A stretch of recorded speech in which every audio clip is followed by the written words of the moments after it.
आप सुन रहे हैं जगत गुरु तत्वदर्शी संत रामपाल जी महाराज द्वारा लिखित पुस्तक ज्ञान गंगा का पेज नंबर 23। परमेश्वर कबीर साहेब के असंख्य ब्रह्मांडों का लघु चित्र दिया गया है, जिसे आप पुस्तक में देख सकते हैं। आप सुन रहे हैं जगत गुरु तत्वदर्शी संत रामपाल जी महाराज द्वारा लिखित पुस्तक ज्ञान गंगा का पेज नंबर 24। जैसे गृह मंत्रालय के दस्तावेजों पर हस्ताक्षर करेंगे तो अपने को गृह मंत्री लिखेंगे, वहाँ उसी व्यक्ति के हस्ताक्षर की शक्ति कम होती है। इसी प्रकार कबीर परमेश्वर यानी कबीरदेव की रोशनी में अंतर भिन्न भिन्न लोकों में होता जाता है। ठीक इसी प्रकार पूर्ण परमात्मा कबीरदेव यानी कबीर परमेश्वर ने नीचे के 3 और लोकों यानी अगम लोक, अलख लोक, सतलोक की रचना शब्द यानी वचन से की। यही पूर्ण ब्रह्म परमात्मा कबीरदेव यानी कबीर परमेश्वर ही अगम लोक में प्रकट हुआ तथा कबीरदेव यानी कबीर परमेश्वर अगम लोक का भी स्वामी है तथा वहाँ इनका उपमात्मक यानी पदवी का नाम अगम पुरुष अर्थात अगम प्रभु है। इसी अगम प्रभु का मानव सदृश शरीर बहुत तेजोमय है, जिसके एक रोम यानी शरीर के एक बाल की रोशनी खरब सूर्य की रोशनी से भी अधिक है। यह पूर्ण परमात्मा कबीरदेव यानी कबीर परमेश्वर अलख लोक में प्रकट हुआ तथा स्वयं ही अलख लोक का भी स्वामी है तथा उपमात्मक यानी पदवी का नाम अलख पुरुष भी इसी परमेश्वर का है तथा इस पूर्ण प्रभु का मानव सदृश शरीर तेजोमय स्वर ज्योति यानी स्वयं प्रकाशित है। एक रोम यानी शरीर के एक बाल की रोशनी अरब सूर्यों के प्रकाश से भी ज्यादा है। यही पूर्ण प्रभु सतलोक में प्रकट हुआ तथा सतलोक का भी अधिपति यही है, इसलिए इसी का उपमात्मक यानी पदवी का नाम सतपुरुष यानी अविनाशी प्रभु है।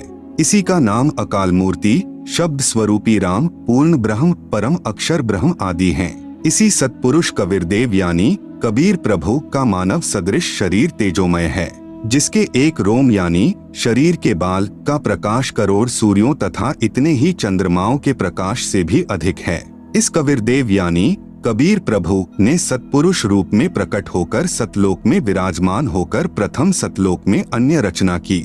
एक शब्द यानी वचन से 16 द्वीपों की रचना की, फिर 16 शब्दों से 16 पुत्रों की उत्पत्ति की। एक मानसरोवर की रचना की जिसमें अमृत भरा। 16 पुत्रों के नाम हैं नंबर 1 कूर्म, नंबर 2 ज्ञानी, नंबर 3 विवेक, नंबर 4 तेज, नंबर 5 सहज, नंबर 6 संतोष, नंबर 7 सुरति, नंबर 8 आनंद, नंबर 9 क्षमा, नंबर 10 निष्काम, नंबर 11 जलरंगी, नंबर 12 अचिंत, नंबर 13 प्रेम, नंबर 14 दयाल, नंबर 15 धैर्य, नंबर 16 योग संतायन अर्थात योगजीत। सतपुरुष कबीरदेव ने अपने पुत्र अचिंत को सत्यलोक की अन्य रचना का भार सौंपा तथा शक्ति प्रदान की। अचिंत ने अक्षर पुरुष यानी परब्रह्म की शब्द से उत्पत्ति की तथा कहा कि मेरी मदद करना। अक्षर पुरुष स्नान करने मानसरोवर पर गया, वहाँ आनंद आया तथा सो गया, लंबे समय तक बाहर नहीं आया। आप सुन रहे हैं जगत गुरु तत्वदर्शी संत रामपाल जी महाराज द्वारा लिखित पुस्तक ज्ञान गंगा का पेज नंबर 25। तब अचिंत की प्रार्थना पर अक्षर पुरुष को नींद से जगाने के लिए कबीरदेव यानी कबीर परमेश्वर ने उसी मानसरोवर से कुछ अमृत जल लेकर एक अंडा बनाया तथा उस अंडे में एक आत्मा प्रवेश की तथा अंडे को मानसरोवर के अमृत जल में छोड़ा। अंडे की गड़गड़ाहट से अक्षर पुरुष की निंद्रा भंग हुई। उसने अंडे को क्रोध से देखा, जिस कारण से अंडे के 2 भाग हो गए। उसमें से ज्योति निरंजन यानी क्षर पुरुष निकला, जो आगे चलकर काल कहलाया। इसका वास्तविक नाम कैल है। तब सतपुरुष यानी कबीरदेव ने आकाशवाणी की कि आप दोनों बाहर आओ तथा अचिंत के द्वीप में रहो। आज्ञा पाकर अक्षर पुरुष तथा अक्षर पुरुष यानी कैल दोनों अचिंत के द्वीप में रहने लगे। बच्चों की नालायकी उन्हीं को दिखाई कि कहीं फिर प्रभुता की तरफ न बन जाए, क्योंकि समर्थ बिन कार्य सफल नहीं होता। फिर पूर्ण धनी कबीरदेव ने सर्व रचना स्वयं की। अपनी शब्द शक्ति से एक राजेश्वरी यानी राष्ट्रीय शक्ति उत्पन्न की, जिससे सर्व ब्रह्मांडों को स्थापित किया। इसी को पराशक्ति परानंदनी भी कहते हैं। पूर्ण ब्रह्म ने सर्व आत्माओं को अपने ही अंदर से अपनी वचन शक्ति से अपने मानव शरीर सदृश उत्पन्न किया। प्रत्येक हंस आत्मा का परमात्मा जैसा ही शरीर रचा, जिसका तेज 16 सूर्यों जैसा मानव सदृश ही है। परंतु परमेश्वर के शरीर के एक रोमकूप का प्रकाश करोड़ों सूर्यों से भी ज्यादा है। बहुत समय उपरांत क्षर पुरुष यानी ज्योति निरंजन ने सोचा कि हम तीनों यानी अचिंत, अक्षर पुरुष, क्षर पुरुष एक द्वीप में रह रहे हैं तथा अन्य एक द्वीप में रह रहे हैं। मैं भी साधना करके अलग द्वीप प्राप्त करूंगा। उसने ऐसा विचार करके एक पैर पर खड़ा होकर 70 युग तक तप किया। आत्माएं काल के जाल में कैसे फंसी, विशेष जब ब्रह्म यानी ज्योति निरंजन तप कर रहा था। हम सभी आत्माएं जो आज ज्योति निरंजन के 21 ब्रह्मांडों में रहते हैं, इसकी साधना पर आसक्त हो गए तथा हृदय से इसे चाहने लगे। अपने सुखदायी प्रभु सत्य पुरुष से विमुख हो गए, जिस कारण से पतिव्रता पद से गिर गए। पूर्ण प्रभु के बार बार सावधान करने पर भी हमारी आसक्ति क्षर पुरुष से नहीं हटी। यही प्रभाव आज भी काल सृष्टि में विद्यमान है। जैसे नौजवान बच्चे फिल्म स्टारों यानी अभिनेताओं तथा अभिनेत्रियों की बनावटी अदाओं तथा अपने रोजगार उद्देश्य से कर रहे भूमिका पर अति आसक्त हो जाते हैं, रोकने से नहीं रुकते। यदि कोई अभिनेता या अभिनेत्री निकटवर्ती शहर में आ जाए तो देखें उन नादान बच्चों की भीड़ केवल दर्शन करने के लिए बहुसंख्या में एकत्रित हो जाती है। लेना एक न देने दो, रोजी रोटी अभिनेता कमा रहे हैं, नौजवान बच्चे लुट रहे हैं। माता पिता कितना ही समझाएं किंतु बच्चे नहीं मानते। कहीं न कहीं, कभी न कभी लुक छिप कर जाते ही रहते हैं। पूर्ण ब्रह्म कबीरदेव यानी कबीर प्रभु ने क्षर पुरुष से पूछा कि बोलो क्या चाहते हो। उसने कहा कि पिताजी, यह स्थान मेरे लिए कम है, मुझे अलग से द्वीप प्रदान करने की कृपा करें। हक्का कबीर यानी सत कबीर ने उसे 21 ब्रह्मांड प्रदान कर दिए। कुछ समय उपरांत ज्योति निरंजन ने सोचा इसमें कुछ रचना करनी चाहिए। खाली ब्रह्मांड यानी लाट किस काम के, यह विचार कर 70 युग तप करके पूर्ण परमात्मा कबीरदेव यानी कबीर प्रभु से रचना सामग्री की याचना की। सतपुरुष ने उसे 3 गुण तथा 5 तत्व प्रदान कर दिए, जिससे ब्रह्म यानी ज्योति निरंजन ने अपने ब्रह्मांडों में कुछ रचना की।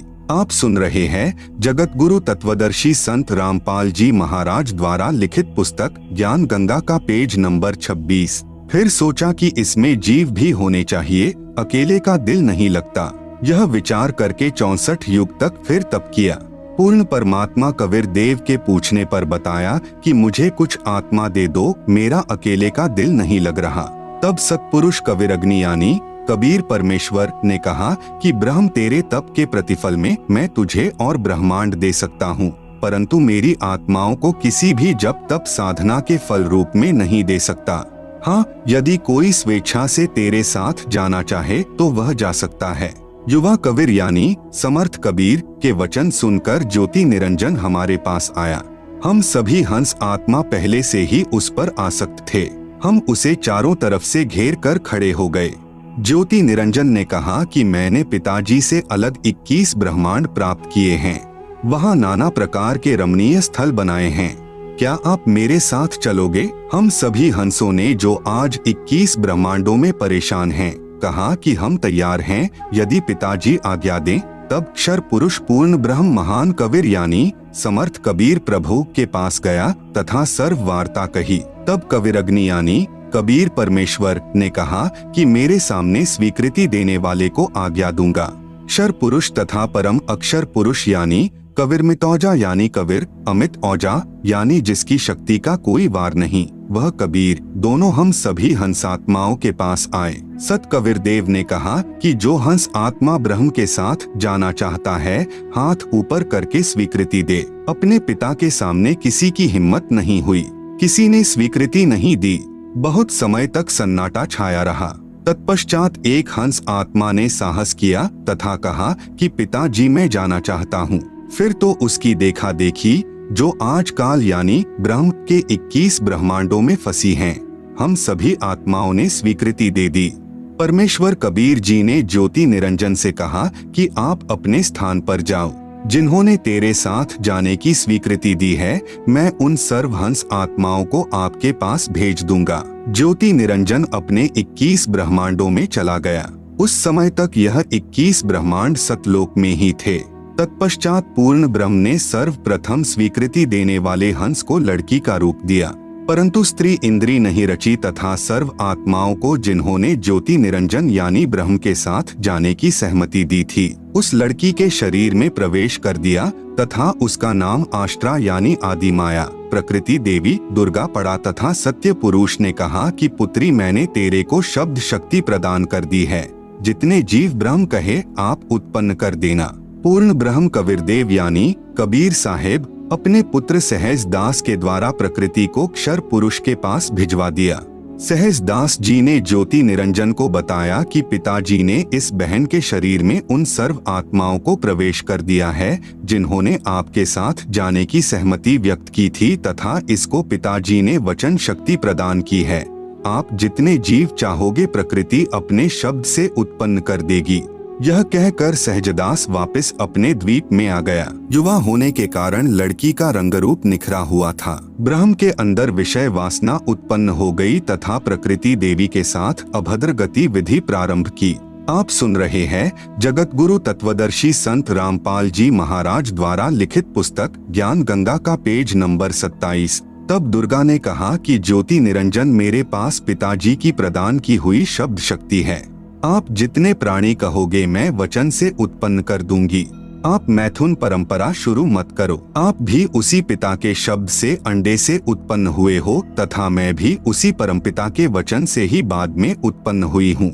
आप मेरे बड़े भाई हो, बहन भाई का यह योग महापाप का कारण बनेगा। परंतु ज्योति निरंजन ने प्रकृति देवी की एक भी प्रार्थना नहीं सुनी तथा अपनी शब्द शक्ति द्वारा नाखूनों से स्त्री इंद्री यानी भग प्रकृति को लगा दी तथा बलात्कार करने की ठानी। उसी समय दुर्गा ने अपनी इज्जत रक्षा के लिए कोई और चारा न देख सूक्ष्म रूप बनाया तथा ज्योति निरंजन के खुले मुख के द्वारा पेट में प्रवेश करके पूर्ण ब्रह्म कबीरदेव से अपनी रक्षा के लिए याचना की। उसी समय कबीरदेव यानी कबीरदेव अपने पुत्र योग संतायन अर्थात जोगजीत का रूप बनाकर वहां प्रकट हुए तथा कन्या को ब्रह्म के उदर से बाहर निकाला तथा कहा कि ज्योति निरंजन आज से तेरा नाम काल होगा, तेरे जन्म मृत्यु होते रहेंगे, इसीलिए तेरा नाम क्षर पुरुष होगा तथा 1 लाख मानव शरीरधारी प्राणियों को प्रतिदिन खाया करेगा व 1.25 लाख उत्पन्न किया करेगा। आप दोनों को 21 ब्रह्मांड सहित निष्कासित किया जाता है। इतना कहते ही 21 ब्रह्मांड विमान की तरह चल पड़े। सहज दास के द्वीप के पास से होते हुए सतलोक से 16 शंख कोस यानी 1 कोस लगभग 3 किलोमीटर का होता है की दूरी पर आकर रुक गए। विशेष विवरण अब तक 3 शक्तियों का विवरण आया है। नंबर 1 पूर्ण ब्रह्म जिसे अन्य उपमात्मक नामों से भी जाना जाता है जैसे सतपुरुष, अकाल पुरुष, शब्द स्वरूपी राम, परम अक्षर ब्रह्म पुरुष आदि। यह पूर्ण ब्रह्म असंख्य ब्रह्मांडों का स्वामी है तथा वास्तव में अविनाशी है। नंबर 2 परब्रह्म जिसे अक्षर पुरुष भी कहा जाता है, यह वास्तव में अविनाशी नहीं है। यह 7 शंख ब्रह्मांडों का स्वामी है। नंबर 3 ब्रह्म जिसे ज्योति निरंजन, काल, कैल, शर पुरुष तथा धर्मराय आदि नामों से जाना जाता है जो केवल 21 ब्रह्मांड का स्वामी है। अब आगे इसी ब्रह्म यानी काल की सृष्टि के एक ब्रह्मांड का परिचय दिया जाएगा जिसमें 3 और नाम आपके पढ़ने में आएंगे, ब्रह्मा, विष्णु तथा शिव। जगत गुरु तत्वदर्शी संत रामपाल जी महाराज द्वारा लिखित पुस्तक ज्ञान गंगा का पेज नंबर 28 पर एक ब्रह्मांड का लघु चित्र दिया गया है जिसे आप पुस्तक में देख सकते हैं। आप सुन रहे हैं जगत गुरु तत्वदर्शी संत रामपाल जी महाराज द्वारा लिखित पुस्तक ज्ञान गंगा का पेज नंबर 29। ब्रह्म तथा ब्रह्मा में भेद। एक ब्रह्मांड में बने सर्वोपरि स्थान पर ब्रह्म यानी क्षर पुरुष स्वयं 3 गुप्त स्थानों की रचना करके ब्रह्मा, विष्णु तथा शिव रूप में रहता है तथा अपनी पत्नी प्रकृति यानी दुर्गा के सहयोग से 3 पुत्रों की उत्पत्ति करता है। उनके नाम भी ब्रह्मा, विष्णु तथा शिव ही रखता है।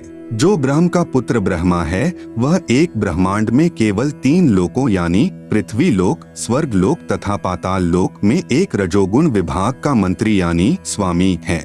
इसे त्रिलोकीय ब्रह्मा कहा है तथा ब्रह्म जो ब्रह्मलोक में ब्रह्मा रूप में रहता है उसे महाब्रह्मा व ब्रह्मलोकीय ब्रह्मा कहा है। इसी ब्रह्म यानी काल को सदाशिव, महाशिव, महाविष्णु भी कहा है। श्री विष्णु पुराण में प्रमाण चतुर्थ अंश अध्याय 1 पृष्ठ 230-231 पर श्री ब्रह्मा जी ने कहा, जिस अजन्मा सर्वमय विधाता परमेश्वर का आदि मध्य अंत स्वरूप स्वभाव और सार हम नहीं जान पाते। श्लोक 83। जो मेरा रूप धारण कर संसार की रचना करता है, स्थिति के समय जो पुरुष रूप है तथा जो रुद्र रूप से विश्व का ग्रास कर जाता है, अनंत रूप से संपूर्ण जगत को धारण करता है। श्लोक 86। श्री ब्रह्मा जी, श्री विष्णु जी व श्री शिव जी की उत्पत्ति काल यानी ब्रह्म ने प्रकृति यानी दुर्गा से कहा कि अब मेरा कौन क्या बिगाड़ेगा, मनमानी करूंगा। प्रकृति ने फिर प्रार्थना की कि आप कुछ शर्म करो, प्रथम तो आप मेरे बड़े भाई हो, क्योंकि उसी पूर्ण परमात्मा यानी कबीरदेव की वचन शक्ति से आपकी यानी ब्रह्म की अंडे से उत्पत्ति हुई तथा बाद में मेरी उत्पत्ति उसी परमेश्वर के वचन से हुई है। दूसरे, मैं आपके पेट से बाहर निकली हूँ, मैं आपकी बेटी हुई तथा आप मेरे पिता हुए। इन पवित्र नातों में बिगाड़ करना महापाप होगा। मेरे पास पिता की प्रदान की हुई शब्द शक्ति है, जितने प्राणी आप कहोगे मैं वचन से उत्पन्न कर दूंगी। ज्योति निरंजन ने दुर्गा की एक भी विनय नहीं सुनी तथा कहा कि मुझे जो सजा मिलनी थी मिल गई, मुझे सतलोक से निष्कासित कर दिया, अब मनमानी करूंगा। यह कहकर काल पुरुष यानी शर पुरुष ने प्रकृति के साथ जबरदस्ती शादी की तथा 3 पुत्रों यानी रजगुण युक्त ब्रह्मा जी, सतगुण युक्त विष्णु जी तथा तमगुण युक्त शिव शंकर जी की उत्पत्ति की। जवान होने तक तीनों पुत्रों को दुर्गा के द्वारा अचेत करवा देता है। फिर युवा होने पर श्री ब्रह्मा जी को कमल के फूल पर, श्री विष्णु जी को शेष नाग की शया पर तथा श्री शिव जी को कैलाश पर्वत पर सचेत करके इकट्ठे कर देता है। तत्पश्चात प्रकृति यानी दुर्गा ने इन तीनों का विवाह कर दिया जाता है। काल ब्रह्म के आदेश से प्रकृति देवी ने तीनों एक ब्रह्मांड में 3 लोकों यानी स्वर्ग लोक, पृथ्वी लोक तथा पाताल लोक में एक एक विभाग के मंत्री यानी प्रभु नियुक्त कर देता है। जैसे श्री ब्रह्मा जी को रजोगुण विभाग का तथा विष्णु जी को सत्तोगुण विभाग का तथा श्री शिव शंकर जी को तमोगुण विभाग का प्रभु बनाया तथा काल ब्रह्म स्वयं गुप्त यानी महाब्रह्मा, महाविष्णु, महाशिव रूप से मुख्य मंत्री पद को संभालता है। एक ब्रह्मांड में एक ब्रह्मलोक की रचना की है। आप सुन रहे हैं जगत गुरु तत्वदर्शी संत रामपाल जी महाराज द्वारा लिखित पुस्तक ज्ञान गंगा का पेज नंबर 30। उसी में 3 गुप्त स्थान बनाए हैं। एक रजोगुण प्रधान स्थान है जहाँ पर यह ब्रह्म यानी काल स्वयं महाब्रह्मा मुख्यमंत्री रूप में रहता है तथा अपनी पत्नी दुर्गा को महासावित्री रूप में रखता है। इन दोनों के संयोग से जो पुत्र इस स्थान पर उत्पन्न होता है वह स्वतः ही रजोगुणी बन जाता है।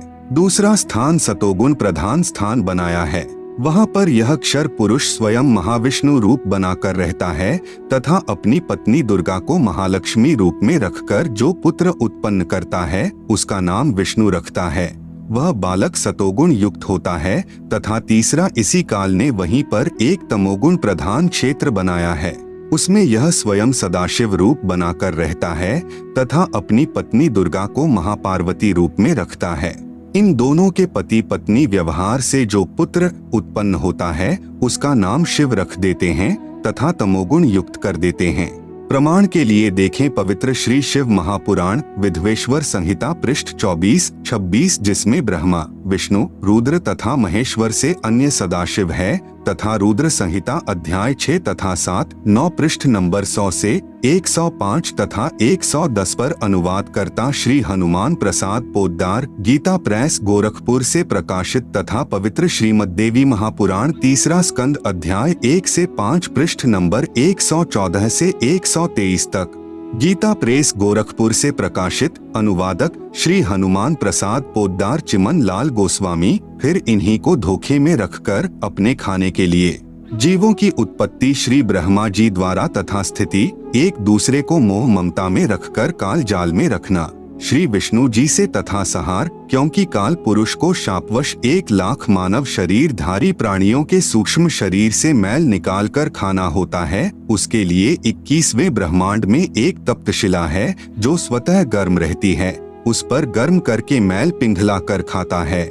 जीव मरते नहीं परंतु कष्ट असहनीय होता है। फिर प्राणियों को कर्म आधार पर अन्य शरीर प्रदान करता है। श्री शिव जी द्वारा करवाता है। जैसे किसी मकान में 3 कमरे बने हों, एक कमरे में अश्लील चित्र लगे हों, उस कमरे में जाते ही मन में वैसे ही मलिन विचार उत्पन्न हो जाते हैं। दूसरे कमरे में साधु संतों भक्तों के चित्र लगे हों तो मन में अच्छे विचार प्रभु का चिंतन ही बना रहता है। तीसरे कमरे में देश भक्तों व शहीदों के चित्र लगे हों तो मन में वैसे ही जोशीले विचार उत्पन्न हो जाते हैं। ठीक इसी प्रकार ब्रह्म यानी काल ने अपनी सूझबूझ से उपरोक्त तीनों गुण प्रधान स्थानों की रचना की हुई है। तीनों गुण क्या हैं? प्रमाण सहित तीनों गुण रजगुण ब्रह्मा जी, सतगुण विष्णु जी, तमगुण शिव जी हैं। ब्रह्म यानी काल तथा प्रकृति यानी दुर्गा से उत्पन्न हुए हैं तथा तीनों नाशवान हैं। प्रमाण गीता प्रेस गोरखपुर से प्रकाशित श्री शिव महापुराण जिसके संपादक हैं श्री हनुमान प्रसाद पोद्दार, पृष्ठ संख्या 24 से 26 विधवेश्वर संहिता तथा पृष्ठ 110 अध्याय 9 रुद्र संहिता। इस प्रकार ब्रह्मा विष्णु तथा शिव तीनों देवताओं में गुण हैं, परंतु शिव यानी ब्रह्म काल गुणातीत कहा गया है। आप सुन रहे हैं जगत गुरु तत्वदर्शी संत रामपाल जी महाराज द्वारा लिखित पुस्तक ज्ञान गंगा का पेज नंबर 31। दूसरा प्रमाण गीता प्रेस गोरखपुर से प्रकाशित श्रीमद् देवी भागवत पुराण जिसके संपादक हैं श्री हनुमान प्रसाद पोद्दार, चिमन लाल गोस्वामी। तीसरा स्कंद अध्याय 5 पृष्ठ 123। भगवान विष्णु ने दुर्गा की स्तुति की, कहा कि मैं यानी विष्णु ब्रह्मा तथा शंकर तुम्हारी कृपा से विद्यमान हैं। हमारा तो आविर्भाव यानी जन्म तथा तिरोभाव यानी मृत्यु होती है। हम नित्य यानी अविनाशी नहीं हैं। तुम ही नित्य हो, जगत जननी हो, प्रकृति और सनातनी देवी हो। भगवान शंकर ने कहा, यदि भगवान ब्रह्मा तथा भगवान विष्णु तुम ही से उत्पन्न हुए हैं तो उनके बाद उत्पन्न होने वाला मैं तमोगुणी लीला करने वाला शंकर क्या तुम्हारी संतान नहीं हुआ? अर्थात मुझे भी उत्पन्न करने वाली तुम ही हो। इस संसार की सृष्टि स्थिति संहार में तुम्हारे गुण सदा सर्वदा हैं। इन्हीं तीनों गुणों से उत्पन्न हम ब्रह्मा विष्णु तथा शंकर नियमानुसार कार्य में तत्पर रहते हैं। उपरोक्त यह विवरण केवल हिंदी में अनुवादित श्री देवी महापुराण से है, जिसमें कुछ तथ्यों को छुपाया गया है। इसलिए यही प्रमाण देखें श्रीमद्देवी भागवत महापुराण सभाष्टिकम संहात्यम, खेमराज श्री कृष्ण दास प्रकाशन, मुंबई। इसमें संस्कृत सहित हिंदी अनुवाद किया है। तीसरा स्कंद अध्याय 4 पृष्ठ 10 श्लोक 42। ब्रह्मा अहम ईश्वरः फिलते प्रभावात् सर्वे वयम जनियुता न यदा तु नित्याः के अन्ये सुराः शतमख प्रमुखाः च नित्या नित्या त्वमेव जननी प्रकृतिः पुराणा। हिंदी अनुवाद, हे मात ब्रह्मा मैं तथा शिव तुम्हारे ही प्रभाव से जन्मवान हैं, नित्य नहीं हैं, अर्थात हम अविनाशी नहीं हैं। फिर अन्य इंद्रादि दूसरे देवता किस प्रकार नित्य हो सकते हैं? तुम ही अविनाशी हो, प्रकृति तथा सनातनी देवी हो। पृष्ठ 11-12 अध्याय 5 श्लोक 8। यदि दयार्ग्रमना न सदाम्बिके कथमेहम विहितः च तमोगुणः कमलजश्च रजोगुण संभवः सुविहितः किमु सत्वगुणो हरियः। अनुवाद भगवान शंकर बोले, हे मात यदि हमारे ऊपर आप दयायुक्त हो तो मुझे तमोगुण क्यों बनाया? कमल से उत्पन्न ब्रह्मा को रजोगुण किस लिए बनाया तथा विष्णु को सतगुण क्यों बनाया? अर्थात जीवों के जन्म मृत्यु रूपी दुष्कर्म में क्यों लगाया? श्लोक 12। रमे से स्वप्तिम पुरुषम सदा तव गतिम न ही वह विद्म शिवे। हिंदी अपने पति पुरुष अर्थात काल भगवान के साथ सदा भोग विलास करती रहती हो, आपकी गति कोई नहीं जानता। निष्कर्ष उपरोक्त प्रमाणों से प्रमाणित हुआ कि रजगुण ब्रह्मा, सतगुण विष्णु तथा तमगुण शिव है, ये तीनों नाशवान है। दुर्गा का पति ब्रह्म यानी काल है, यह उसके साथ भोग विलास करता है। यह भी सिद्ध हुआ कि दुर्गा तथा ब्रह्म यानी काल भी साकार हैं। ब्रह्म यानी काल की अव्यक्त रहने की प्रतिज्ञा। सूक्ष्मवेद से शेष सृष्टि रचना। तीनों पुत्रों की उत्पत्ति के पश्चात ब्रह्म ने अपनी पत्नी दुर्गा यानी प्रकृति से कहा, मैं प्रतिज्ञा करता हूँ कि भविष्य में मैं किसी को अपने वास्तविक रूप में दर्शन नहीं दूंगा। आप सुन रहे हैं जगत गुरु तत्वदर्शी संत रामपाल जी महाराज द्वारा लिखित पुस्तक ज्ञान गंगा का पेज नंबर 32। जिस कारण से मैं अव्यक्त माना जाऊंगा। दुर्गा से कहा कि आप मेरा भेद किसी को मत देना, मैं गुप्त रहूंगा। दुर्गा ने पूछा कि क्या आप अपने पुत्रों को भी दर्शन नहीं दोगे? ब्रह्म ने कहा, मैं अपने पुत्रों को तथा अन्य को किसी भी साधना से दर्शन नहीं दूंगा। यह मेरा अटल नियम रहेगा। दुर्गा ने कहा, यह तो आपका उत्तम नियम नहीं है जो आप अपनी संतान से भी छुपे रहोगे। तब काल ने कहा, दुर्गा मेरी विवशता है, मुझे 1,00,000 मानव शरीरधारी प्राणियों का आहार करने का श्राप लगा है। यदि मेरे पुत्रों यानी ब्रह्मा, विष्णु, महेश को पता लग गया तो ये उत्पत्ति, स्थिति तथा संहार का कार्य नहीं करेंगे। इसलिए यह मेरा अनुत्तम नियम सदा रहेगा। जब ये तीनों कुछ बड़े हो जाएं तो इन्हें अचेत कर देना, मेरे विषय में नहीं बताना, नहीं तो मैं तुझे भी दंड दूंगा। दुर्गा इस डर के मारे वास्तविकता नहीं बताती। प्रमाण, इसीलिए गीता अध्याय 7 श्लोक 24 में कहा है कि यह बुद्धिहीन जन समुदाय मेरे अनुत्तम नियम से अपरिचित हैं कि मैं कभी भी किसी के सामने प्रकट नहीं होता, अपनी योग माया से छुपा रहता हूँ। इसलिए मुझ अव्यक्त को मनुष्य रूप में आया हुआ अर्थात कृष्ण मानते हैं। अबुद्धयः यानी बुद्धिहीन, मम यानी मेरे, अनुत्तमम यानी अनुत्तम अर्थात घटिया, अव्ययम यानी अविनाशी, परम भावम यानी विशेष भाव को, अजानन्तः यानी न जानते हुए, माम अव्यक्तम यानी मुझ अव्यक्त को, व्यक्तिम यानी मनुष्य रूप में, आपन्नम यानी आया, मन्यन्ते यानी मानते हैं अर्थात मैं कृष्ण नहीं हूँ। गीता अध्याय 7 श्लोक 24, गीता अध्याय 11 श्लोक 47 तथा 48 में कहा है कि यह मेरा वास्तविक काल रूप है। इसके दर्शन अर्थात ब्रह्म प्राप्ति न वेदों में वर्णित विधि से, न जप से, न तप से तथा न किसी क्रिया से हो सकती है। जब तीनों बच्चे युवा हो गए तब माता भवानी यानी प्रकृति अष्टंगी ने कहा कि तुम सागर मंथन करो। प्रथम बार सागर मंथन किया तो ज्योति निरंजन ने अपने श्वासों द्वारा 4 वेद उत्पन्न किए। उनको गुप्त वाणी द्वारा आज्ञा दी कि सागर में निवास करो। 4 वेद निकले, वह ब्रह्मा ने लिए। वस्तु लेकर तीनों बच्चे माता के पास आए। तब माता ने कहा कि 4 वेदों को ब्रह्मा रखे व पढ़े। नोट, वास्तव में पूर्ण ब्रह्म ने ब्रह्म अर्थात काल को 5 वेद प्रदान किए थे, लेकिन ब्रह्म ने केवल 4 वेदों को प्रकट किया, 5वां वेद छुपा दिया, जो पूर्ण परमात्मा ने स्वयं प्रकट होकर कबीरगिरभी अर्थात कबीरवाणी यानी कबीर वाणी द्वारा लोकोक्तियों व दोहों के माध्यम से प्रकट किया है। दूसरी बार सागर मंथन किया तो 3 कन्याएं मिली। माता ने तीनों को बांट दिया। प्रकृति यानी दुर्गा ने अपने ही अन्य 3 रूप यानी सावित्री, लक्ष्मी तथा पार्वती धारण किए तथा समुद्र में छुपा दी। सागर मंथन के समय बाहर आ गई। वही प्रकृति 3 रूप हुई तथा भगवान ब्रह्मा को सावित्री, भगवान विष्णु को लक्ष्मी, भगवान शंकर को पार्वती पत्नी रूप में दी। तीनों ने भोग विलास किया। सुर तथा असुर दोनों पैदा हुए। आप सुन रहे हैं जगत गुरु तत्वदर्शी संत रामपाल जी महाराज द्वारा लिखित पुस्तक ज्ञान गंगा का पेज नंबर 33। जब तीसरी बार सागर मंथन किया तो 14 रत्न ब्रह्मा को तथा अमृत विष्णु को व देवताओं को, मध यानी शराब असुरों को तथा विष परमार्थ शिव ने अपने कंठ में ठहराया। यह तो बहुत बाद की बात है। जब ब्रह्मा वेद पढ़ने लगा तो पता चला कि कोई सर्व ब्रह्मांडों की रचना करने वाला कुल का मालिक पुरुष यानी प्रभु और है।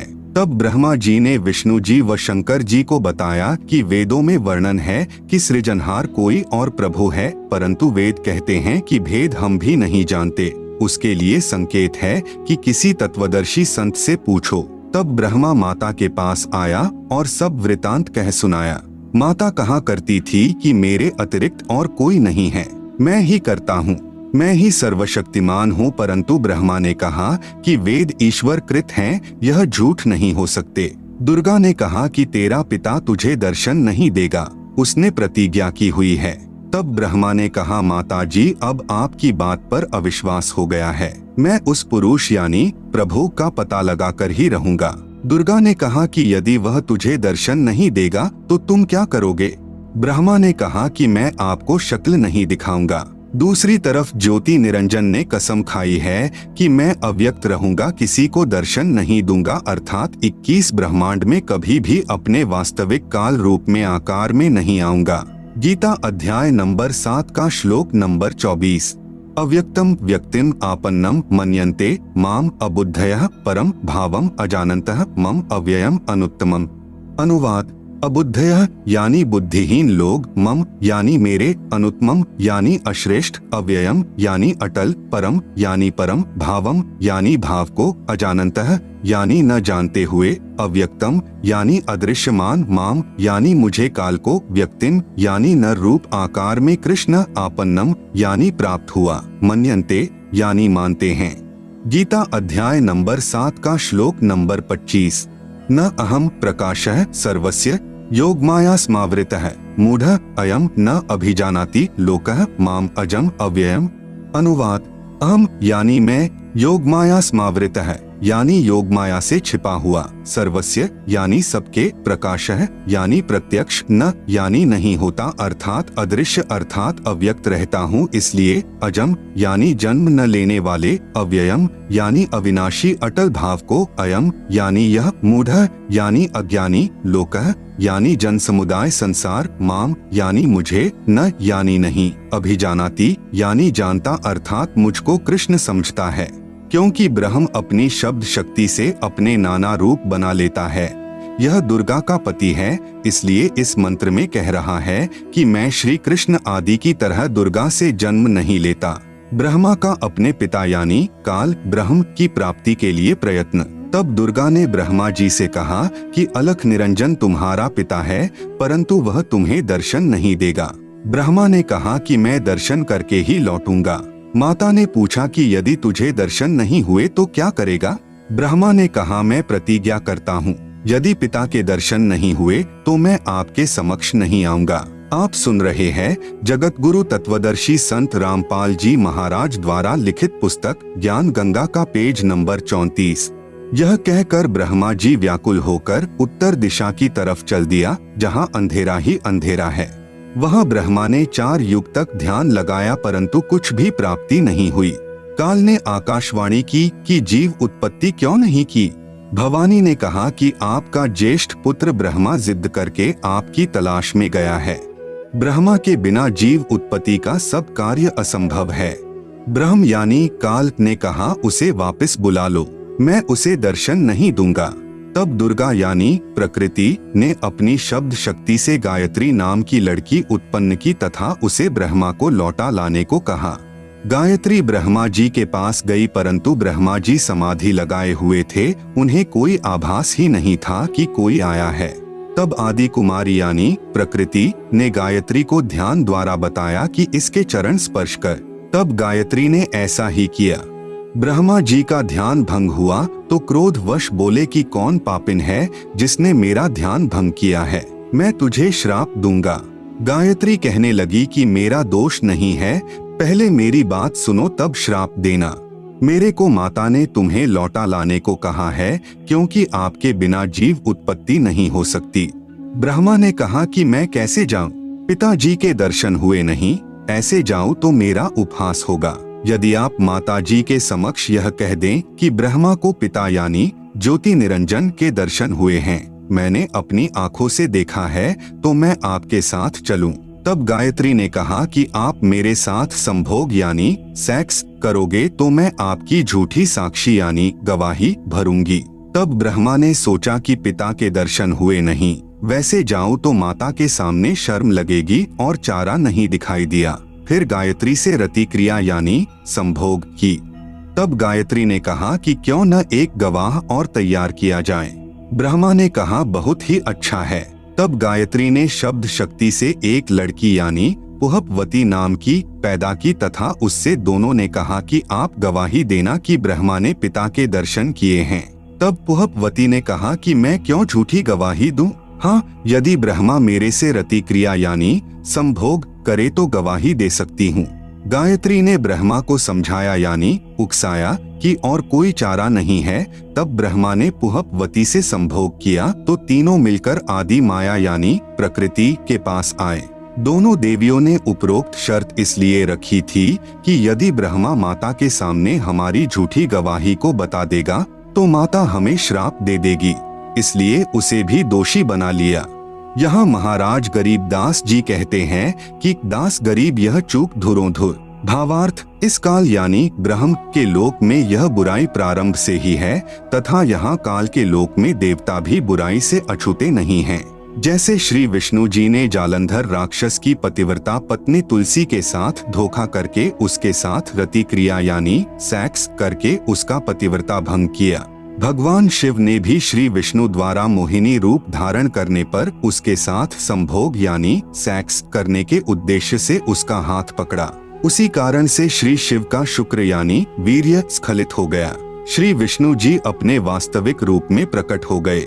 आप सुन रहे हैं जगत गुरु तत्वदर्शी संत रामपाल जी महाराज द्वारा लिखित पुस्तक ज्ञान गंगा का पेज नंबर 35। माता दुर्गा द्वारा ब्रह्मा को श्राप देना। ब्रह्मा ने वेदों में पढ़ा यजुर्वेद अध्याय 5 मंत्र 1 अग्नेह तनुह असि, जिसका अर्थ है परमेश्वर तेजोमय शरीर युक्त है। विष्णवे त्वा सोमस्य तनुह असि, अर्थ है सर्व का पालन करने के लिए उस अविनाशी परमात्मा का शरीर है। इसलिए ब्रह्मा ने उन दोनों स्त्रियों को समझा दिया था कि तुम कहना कि परमात्मा मानव सदृश तेजोमय शरीर युक्त है। तब माता ने ब्रह्मा से पूछा, क्या तुझे तेरे पिता के दर्शन हुए? ब्रह्मा ने कहा, हाँ मुझे पिता के दर्शन हुए हैं, वह मनुष्य सदृश तेजोमय शरीर युक्त है। दुर्गा ने कहा, साक्षी बता। तब ब्रह्मा ने कहा, इन दोनों के समक्ष साक्षात्कार हुआ है। देवी ने उन दोनों लड़कियों से पूछा, क्या तुम्हारे सामने ब्रह्म का साक्षात्कार हुआ है? तब दोनों ने कहा कि हाँ, हमने अपनी आंखों से देखा है। फिर भवानी यानी प्रकृति को संशय हुआ कि मुझे तो ब्रह्म ने कहा था कि मैं किसी को दर्शन नहीं दूंगा, परंतु ये कहते हैं कि दर्शन हुए हैं। तब अष्टंगी ने ध्यान लगाया और काल ज्योति निरंजन से पूछा कि यह क्या कहानी है।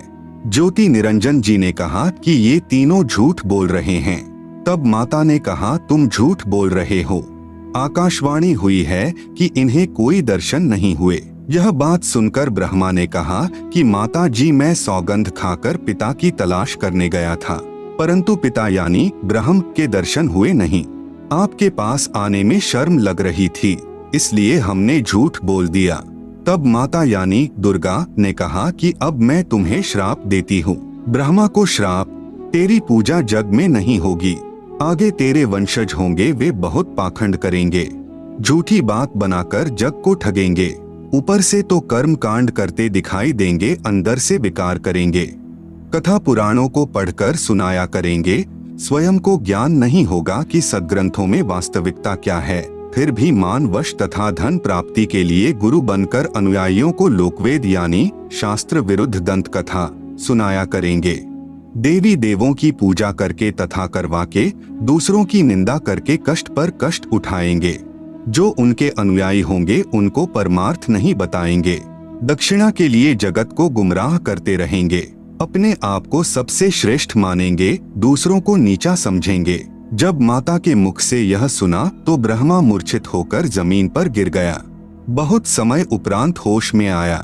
गायत्री को श्राप, तेरे कई सांड पति होंगे, तू मृतलोक में गाय बनेगी।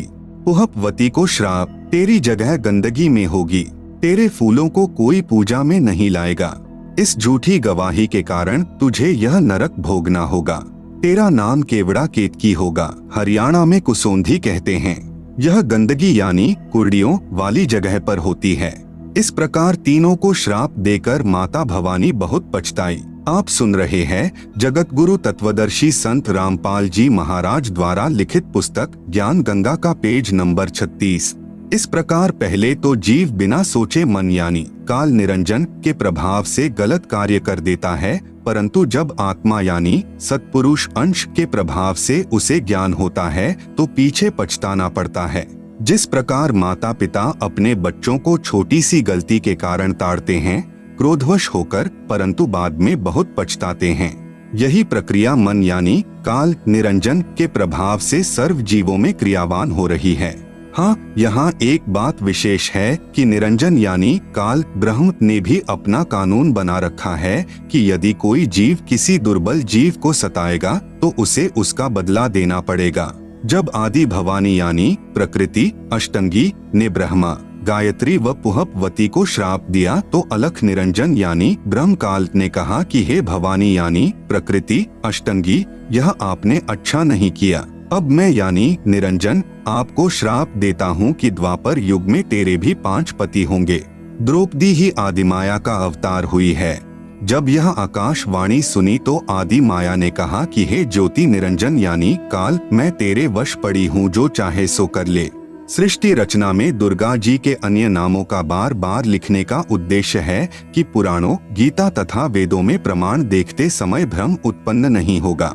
जैसे गीता अध्याय 14 श्लोक 3-4 में काल ब्रह्म ने कहा है कि प्रकृति तो गर्भ धारण करने वाली सब जीवों की माता है, मैं उसके गर्भ में बीज स्थापित करने वाला पिता हूँ।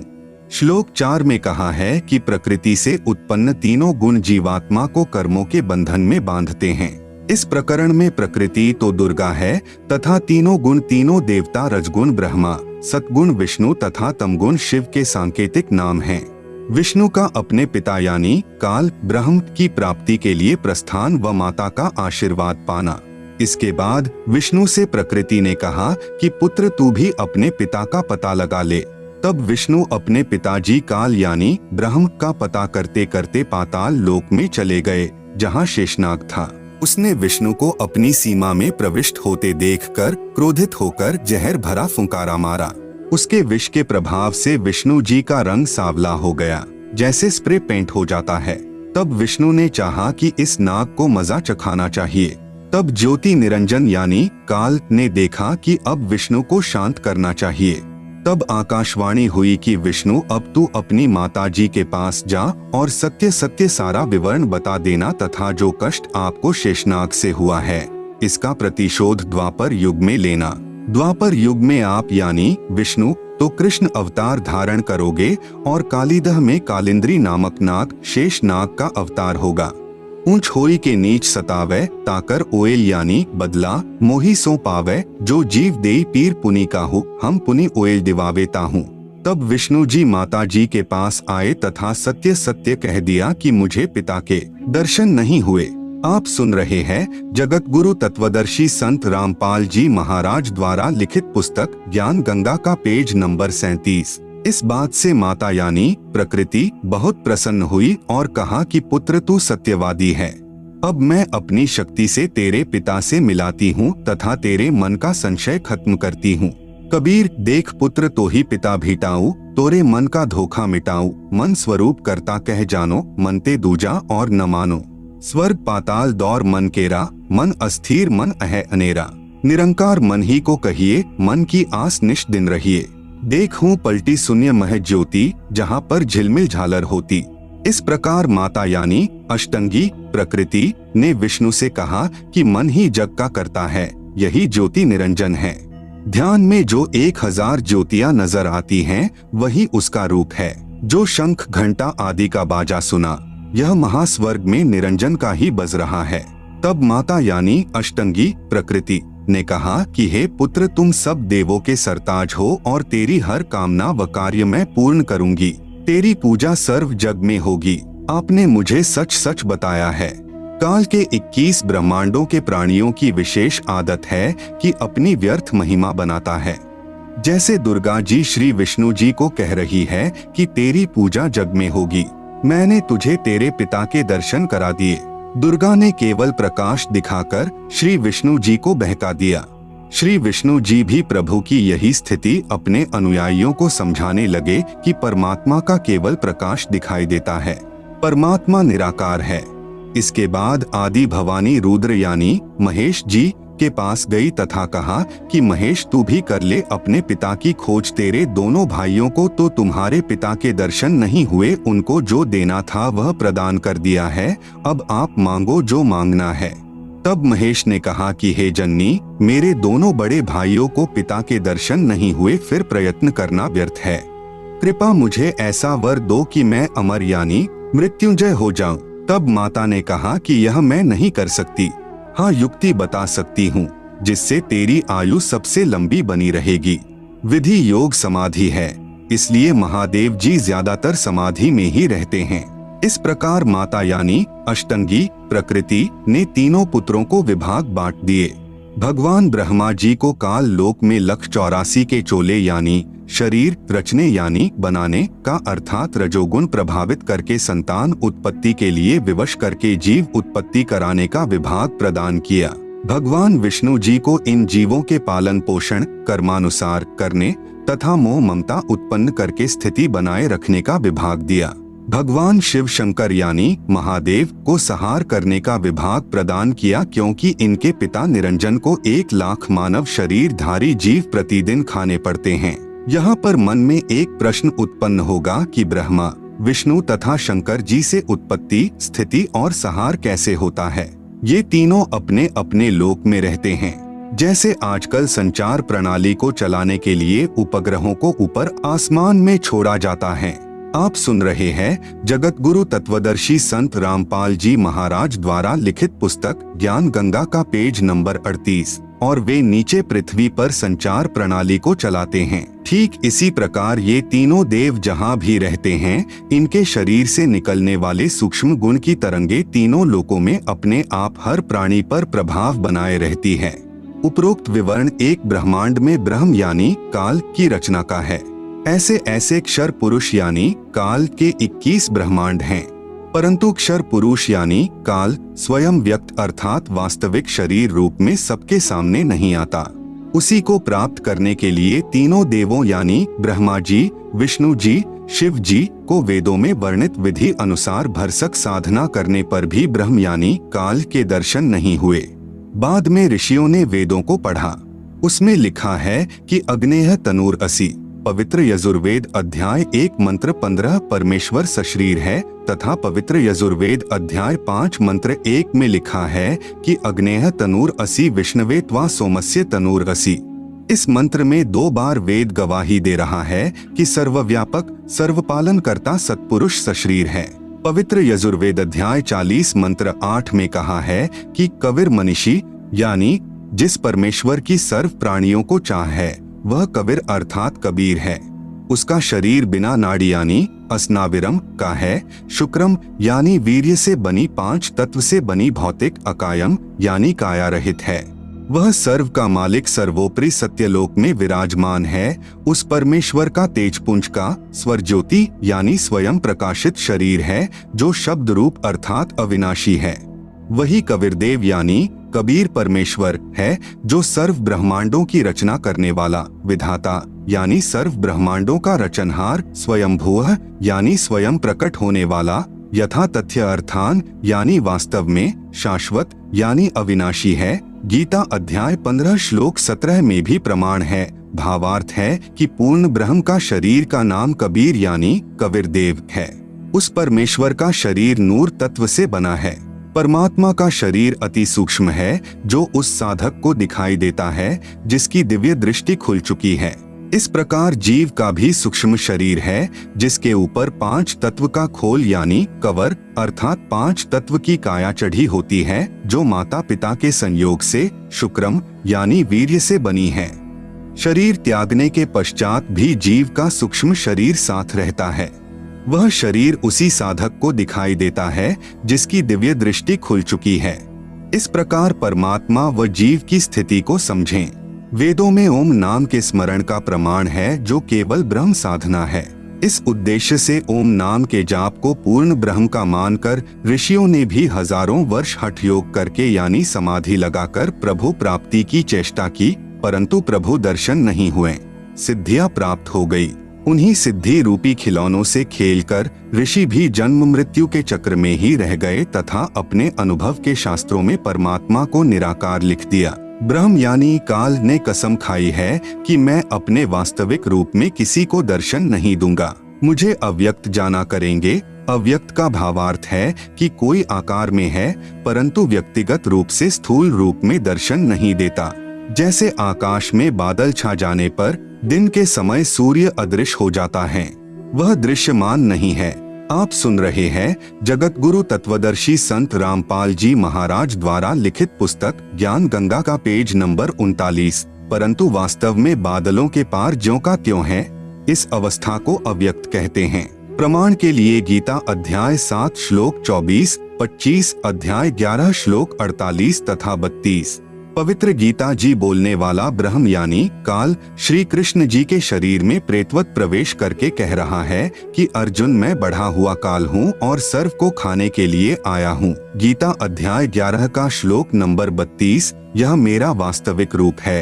इसको तेरे अतिरिक्त न तो कोई पहले देख सका तथा न कोई आगे देख सकता है, अर्थात वेदों में वर्णित यज्ञ, जप, तप तथा ओम नाम आदि की विधि से मेरे इस वास्तविक स्वरूप के दर्शन नहीं हो सकते। गीता अध्याय 11 श्लोक नंबर 48। मैं कृष्ण नहीं हूँ।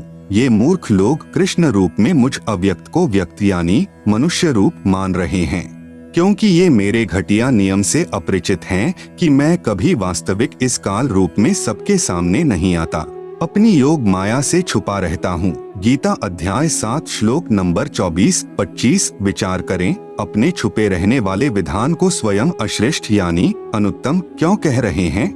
यदि पिता अपनी संतान को भी दर्शन नहीं देता तो उसमें कोई त्रुटि है जिस कारण से छुपा है तथा सुविधाएं भी प्रदान कर रहा है।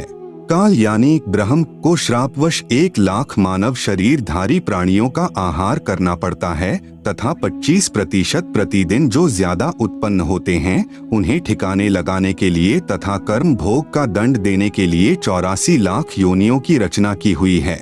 यदि सबके सामने बैठकर किसी की पुत्री, किसी की पत्नी, किसी के पुत्र माता पिता को खाएगा तो सर्व को ब्रह्म से घृणा हो जाए तथा जब भी कभी पूर्ण परमात्मा कविरग्नि यानी कबीर परमेश्वर स्वयं आए या अपना कोई संदेशवाहक यानी दूत भेजे तो सर्व प्राणी सत्य भक्ति करके काल के जाल से निकल जाएं।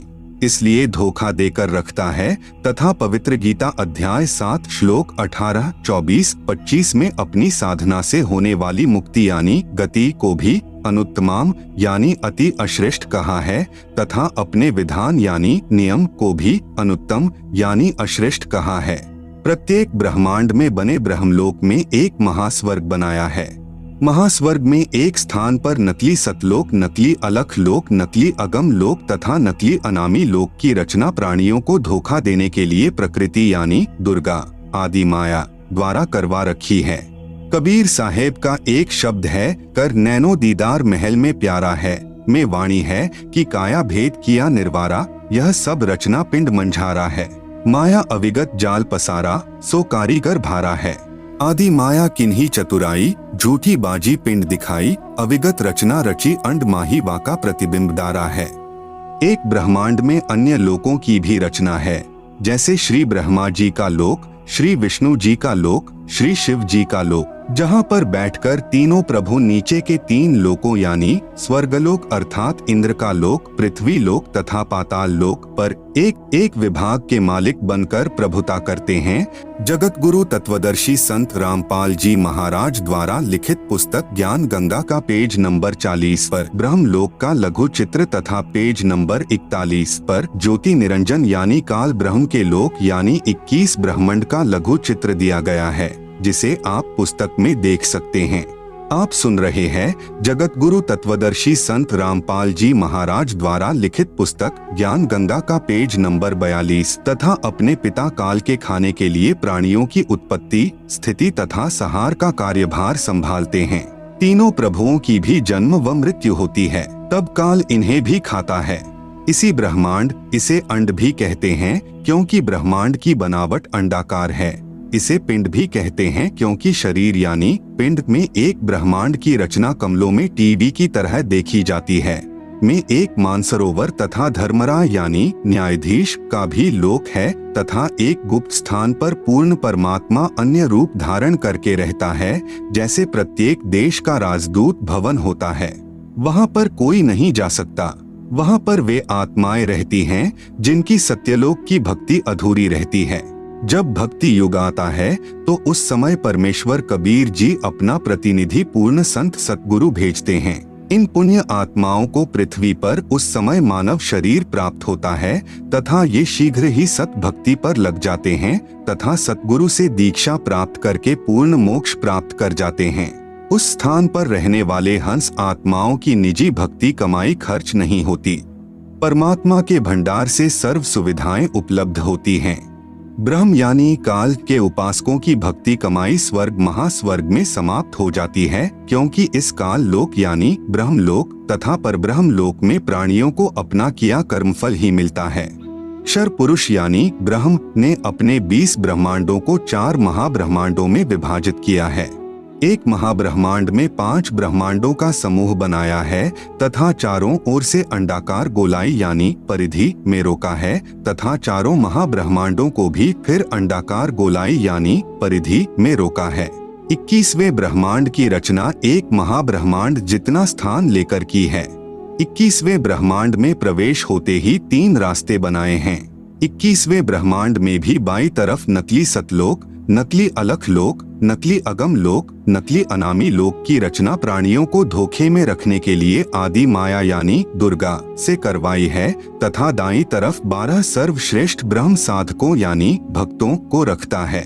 फिर प्रत्येक युग में उन्हें अपने संदेश वाहक यानी संत सतगुरु बनाकर पृथ्वी पर भेजता है, जो शास्त्र विधि रहित साधना व ज्ञान बताते हैं तथा स्वयं भी भक्तिहीन हो जाते हैं तथा अनुयायियों को भी काल जाल में फंसा जाते हैं। फिर वे गुरुजी तथा अनुयायी दोनों ही नरक में जाते हैं। फिर सामने एक ताला लगा रखा है, वह रास्ता काल यानी ब्रह्म के निज लोक में जाता है, जहाँ पर यह ब्रह्म यानी काल अपने वास्तविक मानव सदृश काल रूप में रहता है। इसी स्थान पर एक पत्थर की टुकड़ी तवे के आकार की यानी चपाती पकाने की लोहे की गोल प्लेट सी होती है, स्वतः गर्म रहती है, जिस पर 1 लाख मानव शरीरधारी प्राणियों के सूक्ष्म शरीर को भूनकर उनमें से गंदगी निकालकर खाता है। उस समय सर्व प्राणी बहुत पीड़ा अनुभव करते हैं तथा हाहाकार मच जाती है। फिर कुछ समय उपरांत वे बेहोश हो जाते हैं।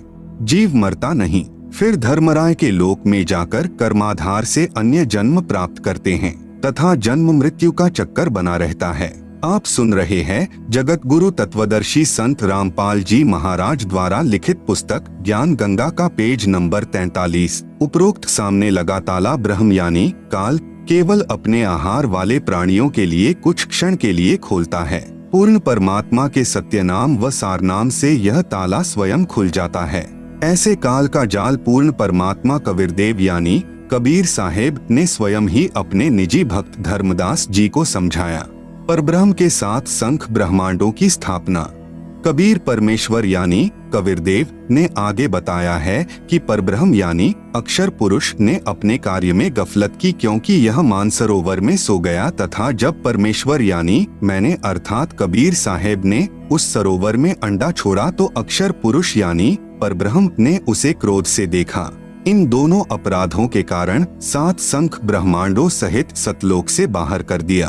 अन्य कारण अक्षर पुरुष यानी परब्रह्म अपने साथी ब्रह्म यानी शर पुरुष की विदाई में व्याकुल होकर परमपिता कबीरदेव यानी कबीर परमेश्वर की याद भूलकर उसी को याद करने लगा तथा सोचा कि क्षर पुरुष यानी ब्रह्म तो बहुत आनंद मना रहा होगा, वह स्वतंत्र राज्य करेगा, मैं पीछे रह गया। तथा अन्य कुछ आत्माएं जो परब्रह्म के साथ 7 संख ब्रह्मांडों में जन्म मृत्यु का कर्मदंड भोग रही हैं, उन हंस आत्माओं की विदाई की याद में खो गई जो ब्रह्म यानी काल के साथ 21 ब्रह्मांडों में फंसी हैं तथा पूर्ण परमात्मा सुखदाई कबीरदेव की याद भुला दी। परमेश्वर कबीरदेव के बार बार समझाने पर भी आस्था कम नहीं हुई।